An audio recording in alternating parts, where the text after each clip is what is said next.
Hello friends, welcome back to Mamoos. ముందుగా నా channel subscribe చేసుకునే వాళ్ళందరికీ చాలా థ్యాంక్స్ అండి. ఈరోజు మన రెసిపీ క్యారెట్ హల్వా. దీనికి కావాల్సిన పదార్థాలు ఏంటో ఇప్పుడు చూద్దాం. క్యారెట్ అరకిలో, పాలు 1/2 లీటర్, నెయ్యి 100 గ్రాములు, చక్కెర 100 గ్రాములు, జీడిపప్పు 1 కప్పు, ఇలాచీ పౌడర్. క్యారెట్ హల్వా తయారు చేసే విధానం: ముందుగా క్యారెట్ని ఇట్లా ముక్కలుగా కట్ చేసి పెట్టుకోవాలి. దీనిని ఒక మిక్సీ జార్లో వేసి కోర్సుగా గ్రైండ్ చేసుకోవాలి. ఇలా గ్రైండ్ చేసి తీసుకొని పక్కన పెట్టుకోవాలి.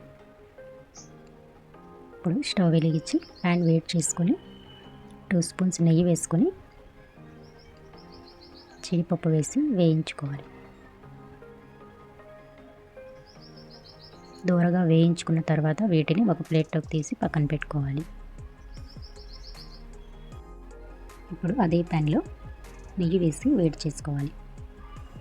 నెయ్యి వేడైన తర్వాత ముందుగా గ్రైండ్ చేసి పెట్టుకున్న క్యారెట్ వేసి వేయించుకోవాలి. ఈ క్యారెట్ హల్వా చాలా సాఫ్ట్గా ఉంటుందండి.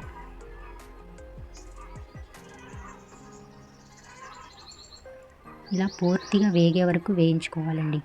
నెయ్యిలో పచ్చివాసన పోయే వరకు వేయించుకోవాలి. ఇలా పూర్తిగా వేగిన తర్వాత ఇందులో ఇప్పుడు పాలు పోయాలి.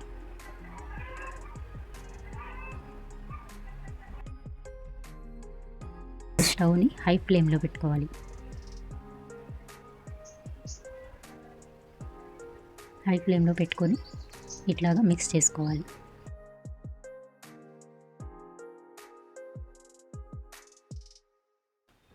గిన్నెకి అంటుకోకుండా ఇట్లాగా మిక్స్ చేసుకుంటూ ఉడికించుకోవాలి. ఇవి దగ్గర పడే వరకు ఇట్లా ఉడికించుకోవాలి కలబెట్టుకుంటూ. చూసారు కదా, పాలన్నీ ఇట్లాగా దగ్గరకు వచ్చేసాయి.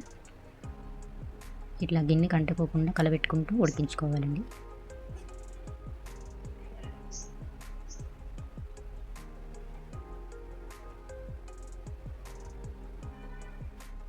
పాలు ఇలా దగ్గరికి వచ్చిన తర్వాత ఇప్పుడు పంచదార వేసుకోవాలి.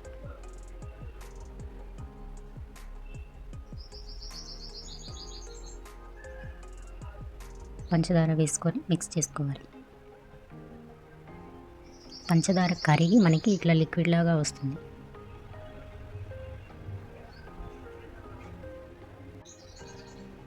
అది అంతా కూడా పూర్తిగా దగ్గర పడే వరకు ఉడికించుకోవాలండి.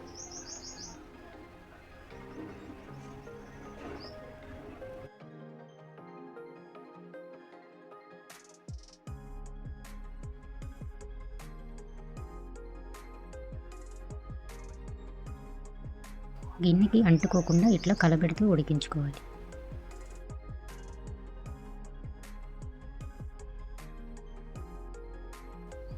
చూసారు కదా, ఇట్లా దగ్గరకు వచ్చేసిన తర్వాత ఇందులో ఇలాచీ పౌడర్ వేసి మిక్స్ చేసుకోవాలి.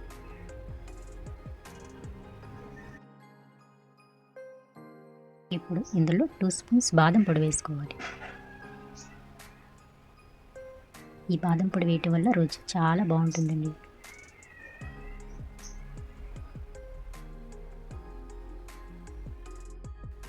ఇది ఇట్లా మిక్స్ చేసుకోవాలి పూర్తిగా.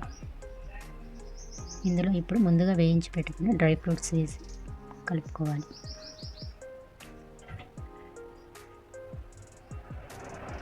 ఇలా కలుపుకున్న తర్వాత దీన్ని సర్వ్ చేసుకోవడమే.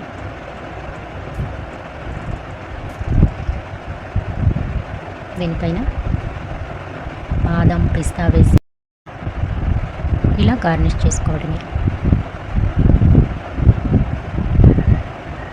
చూసారు కదా ఫ్రెండ్స్, ఇది ఇవాల్టి రెసిపీ. నా వీడియో నచ్చితే లైక్ చేయండి, షేర్ చేయండి.